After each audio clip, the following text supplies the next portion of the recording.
here's an interesting room. This is what they've done to show the difference between how they build and other builders do.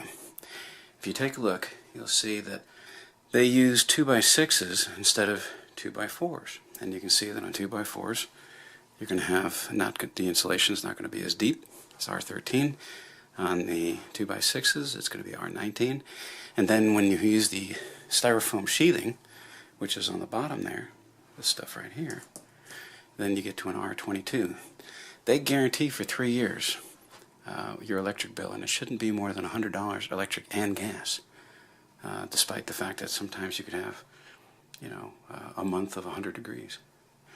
Now, other builders, I know this is how my builder did it. This is this paperback sheetrock, and then they put the tile over that, and they say, oh, it's going to be fine. The way you should do it is you should be using backerboard with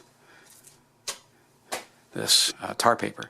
And what that does is make sure that water doesn't get through, and it's watertight. Cement backerboard is very unlikely to get any mold on it. Sheetrock, it could.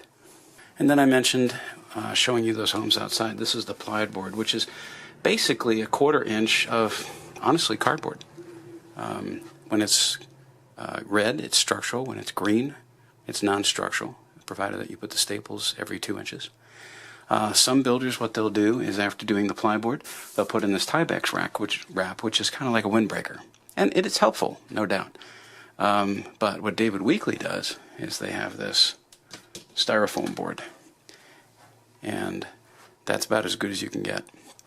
Also, most builders are only going to use that very thin filter. They use the 4-inch filters.